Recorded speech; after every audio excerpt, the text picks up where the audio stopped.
Hi, we're going to go ahead and get started on 5-2. Let me share my screen.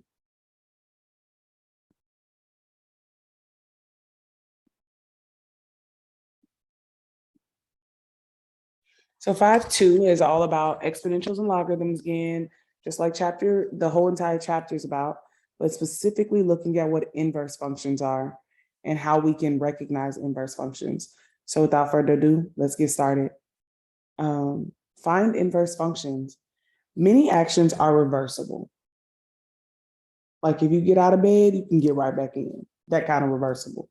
If you go forward in your car, you can come backwards in reverse. An example here, we say a closed door can be opened and then an open door can be closed. That's called an inverse, okay?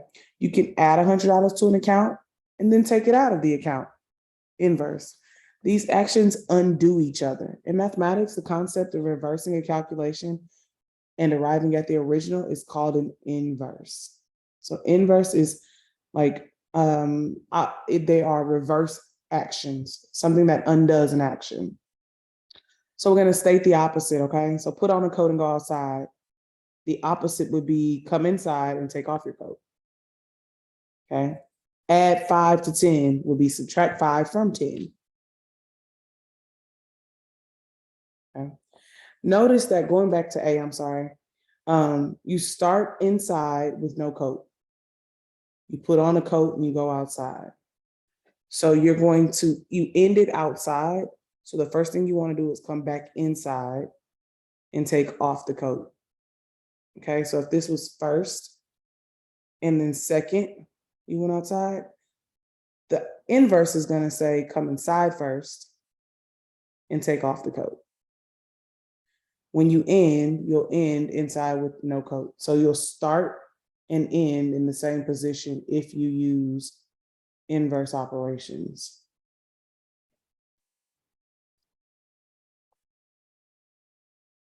And of course, these aren't necessarily operations, they're actions.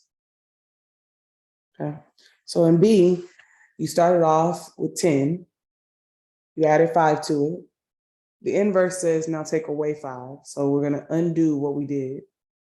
In the end, we'll still have 10. So again, the starting and ending points are the same. All right, it says complete the following: gallons to pints. Multiply by 8. So gallons to pints, if you have 1 gallon, that's 8 pints. If you have 2 gallons, that's 16 pints. 3 gallons, 24, and so forth and so on. Pints to gallons, we have to divide by 8 because that's the inverse operation. Notice that this symbol is something new than what we've had before.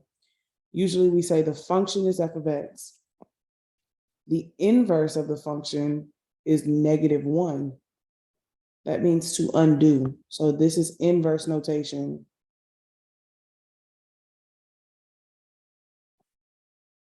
And this one is function notation.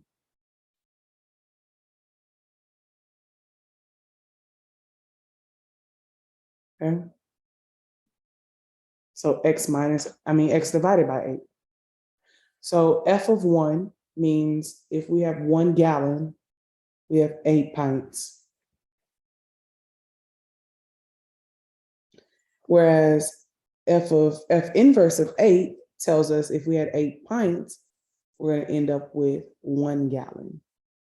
Notice that the function outputs are the inputs here. And the inputs here are the outputs here. So we're switching input and output for inverse functions. The x's become the y's become the x's. The domain becomes the range, and the range becomes the domain.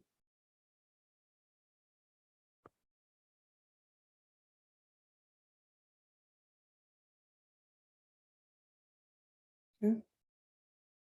So that's what we just talked about. I'm sorry, I squeezed that in.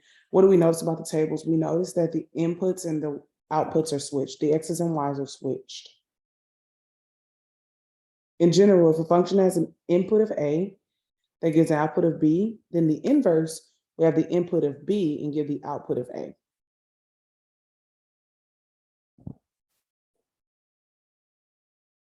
For the following tables of values, do different inputs of a function produce the same output or different outputs? So recall that X and Y values for F are switched when we have the function value of F inverse.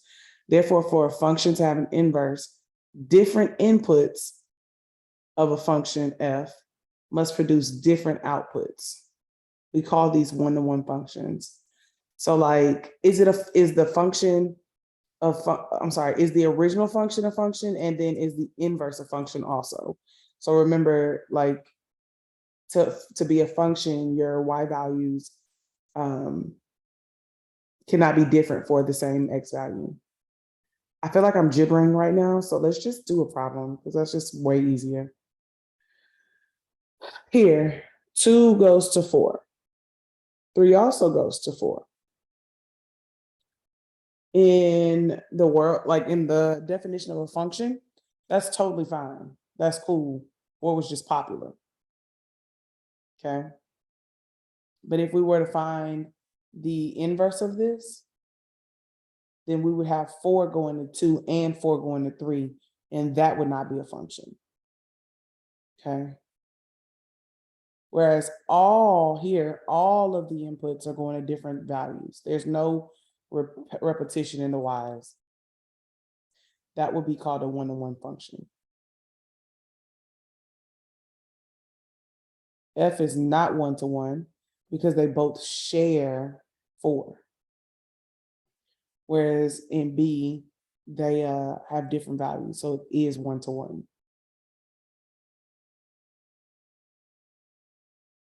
All right, so determining if it's one-to-one from a graph, I would just tell you it has to pass the vertical test, the vertical line test to be a function, but it also has to pass the horizontal line test to be to have an inverse. So let's look at this. By drawing a horizontal line, we can see that Y equals 2 has 3 distinct inputs. Therefore, F is not one-to-one. So we call this the horizontal line test. That's how you check if a function is one-to-one from a graph. Okay, let me say that again because that's important. How do you find if a function is one-to-one from a graph? You check the horizontal line test. Horizontal lines can be drawn and they can only touch the graph one time. If they touch more than once, then it doesn't pass. And from a table, all your Y values have to be distinct. So because these share, it's not one-to-one. Versus them all being distinct, it is one-to-one. Okay. Since it's not one-to-one, if it's not one-to-one, it does not have an inverse. Okay.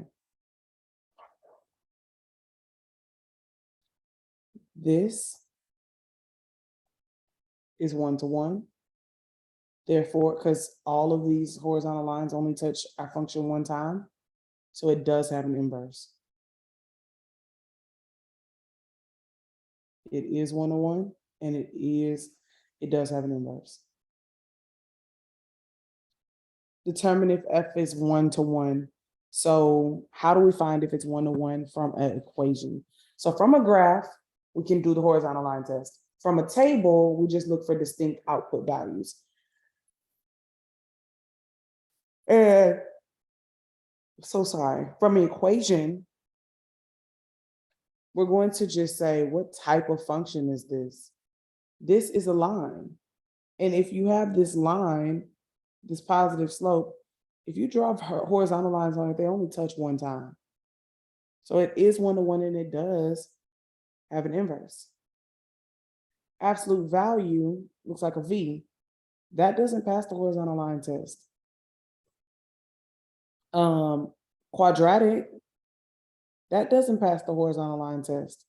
So these would not be one-to-one and they would not have inverses. Oh, I'm sorry, I flipped that really quickly. So neither of these are one-to-one, which means they don't have inverses. They don't pass the vertical line test. I mean, the horizontal line test.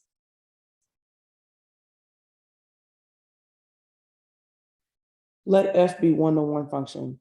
Then F of F inverse is the inverse function for F.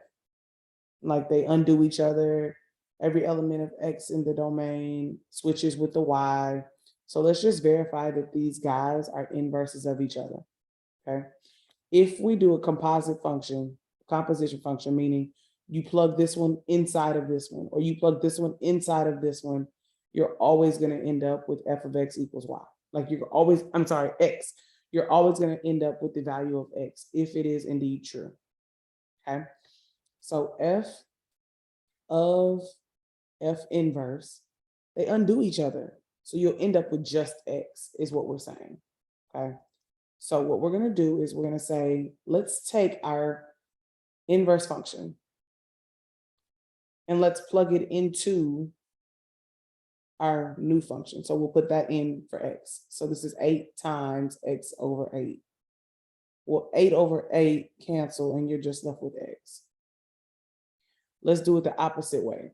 Let's take 8X and let's plug it into 8X over 8. So we have 8X over 8. Again, they cancel and you're just left with X.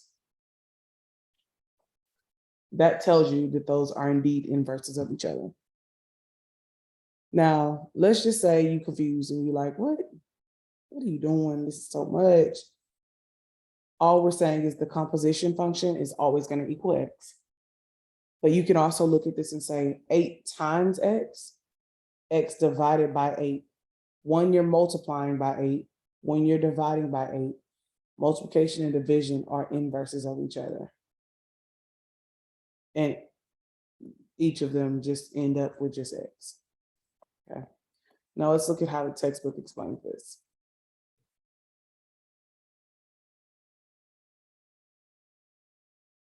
It says put F of X into the inverse. So we're going to put 8X into the inverse function. Yeah, we get X. Put X over 8 into 8X, and we get 8 times X over 8. And again, that's X. Because both of them equal X, they are truly inverses of each other. Let's do an example. It says first find the inverse. So we have this function. It doesn't look like it's supposed to even have an inverse because it's a parabola. It doesn't even pass the horizontal line test. So in order to do that, we actually have to consider not the whole thing. We're only looking at part of the thing. So it says, instead of looking at the whole parabola, let's look at it just from X is greater than -2, greater than or equal to -2. So we're only looking at part of it.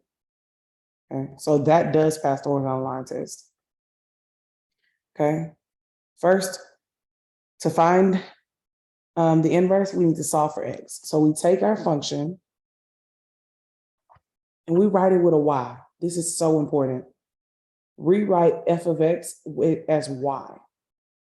And all you have to do is switch your X and Y, because you know that in an inverse, that's what happens. You're going to switch your X and Y and solve. Okay. And there we have it. We solve for X and switch X and Y. I always switch for X and Y first, but the textbook says to solve for X first and then just switch your X and Y. Okay. So you can do it either way if that makes sense to you. We can look at this in class deeper if this is not making sense. Example 8 is a continuation. It's part B. We have the domain for the original function is X is greater than -2. So we know that that's now the range of the inverse. And the domain was y was greater than greater than or equal to 0. That's what we're only looking up at the top. So that becomes y is greater than or equal to 0. And this is y is greater than or equal to -2. So the inverses switch, I'm sorry, the domain and range switch, the x and y switch.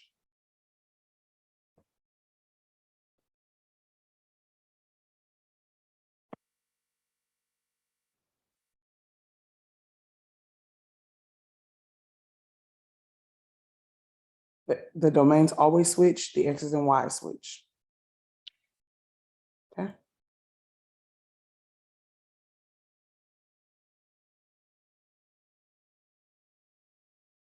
Use the table to evaluate the following. F inverse of -9, I'm sorry. So we'll find 9 and go, I'm sorry, F inverse. So we're using the table of F, but the inverse means to look at 9 here and go backwards. So we get 1.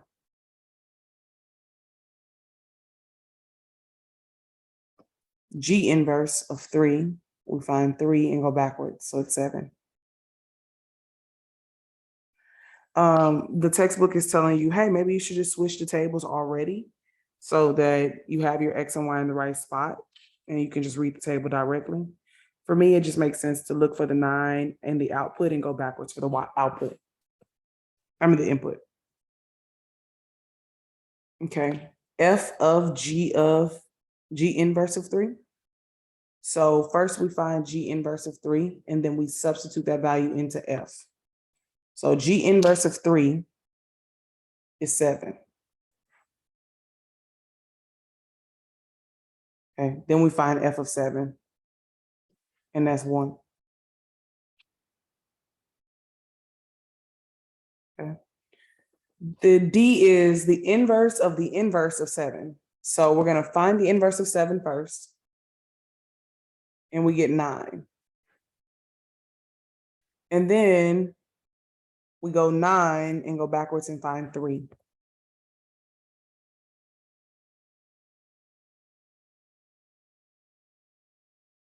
And we stayed on the G table. Example 10, use the graph to evaluate the expressions. F of 2. F of 2. So that means X is 2, where's F? It's down here at -3.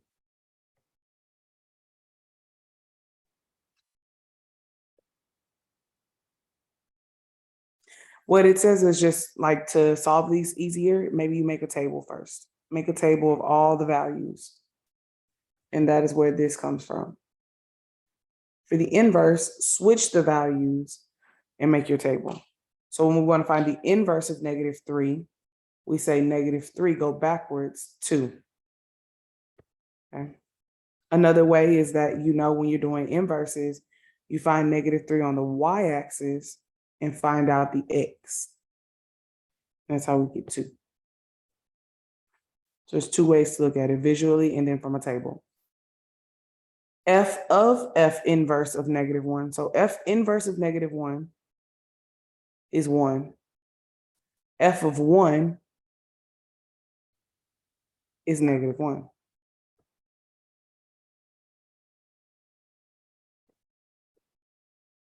So from a table, we're saying, what is F inverse of -1? We get 1. So then we have to plug that into the original function and we say, what is F of 1? Back at -1. And that's where we end. So y'all, this is all about like order. Order matters, It's kind of like a puzzle, but order matters. So like we have this function. The first thing we want to do is probably make a table. We can make a table of values, or you can just interpret it from the graph. But a table of values would help. We have this -3, 0. We have -2, +1. And we also have 1, 2. I don't see 1, 2. 1, 2. Yeah, we do right here. Those are the only values that I see clearly marked on our graph. So what is F of -2? F of -2 is 1. We can switch these values together to make our inverse table. So when we find the inverse of 0, we get -3.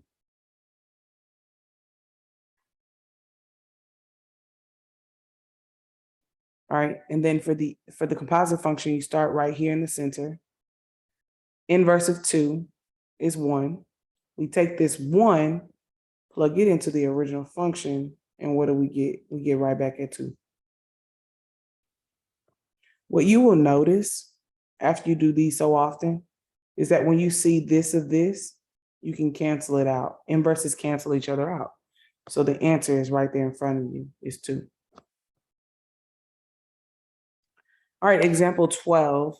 Use the graph of y equals f of x to sketch the graph of the inverse. So we're just switching values. That's all the inverse says. Take the values and switch them. So this should be 3, -1. This should be 1, 0. This should be -1, 1. All the x's become the y's and the y's become the x's. -3, 2. And that's that. So once you graph those, you'll see how they cross each other and make a new graph.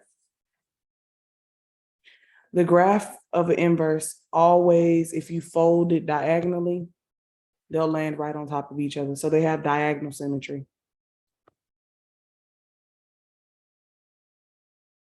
Same thing here. We'll take all of our x values and make them our y values, and y values make them our x's. So we're switching, and we're graphing. It has to be symmetric. So it's going to look like that curve. And there you have it.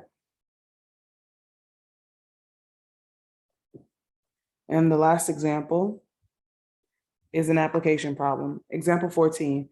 There are 24 hours in a day. So the function h of x equals 24x computes the number of hours in x days. There are 7 days in a week. So the function d of x equals 7x computes the number of days in a week. So let's invert these functions, and that'll figure out the opposites or the inverses. So find the inverse of h of x. So if h of x is 24x, so this is 24 times x, h inverse of x should be x divided by 24. And if this tells you how many hours are in a day, this one should tell you how many days are in hours. Should just switch them. So that's just my interpretation of this. So let's look at the textbook. Okay, so we take our function, we write it with the y, and we solve for x.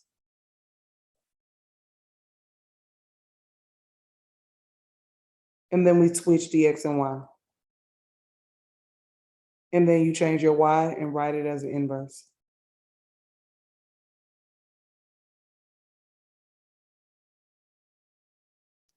That's it. H takes days into hours instead of, and so instead H inverse is going to take hours to days. Okay. So it says find H inverse of 60. So that's 60 hours. How many days is that? Divide 60 by 24, and we get 2.5 days. There are 22.5 days and 60 hours. All right, so now we're going to do a composite example. Composition function where we're taking hours of days. Okay. And so we're going to basically substitute the D function into the H function and explain what this composition means. So start with the weeks. So that's what X represents, X number of weeks. Multiply that by 7. So that'll tell you how many days. Take that number of days and plug it into hours. So we're basically finding out how many hours in a particular week. So H of 7x, that's 24 of 7x. So we get 168x. So we're taking the number of weeks to hours. because we went from weeks to days with our DX formula and from days to hours in our HX formula. So now we can just go straight from weeks to hours when we put it all together. We're going to use that answer to find out how many hours are in 4 weeks.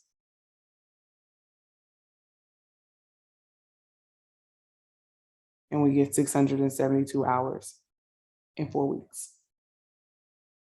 If you have questions, definitely write them down, highlight them. We can go over them in class when we highlight 5.2. Thank you for watching.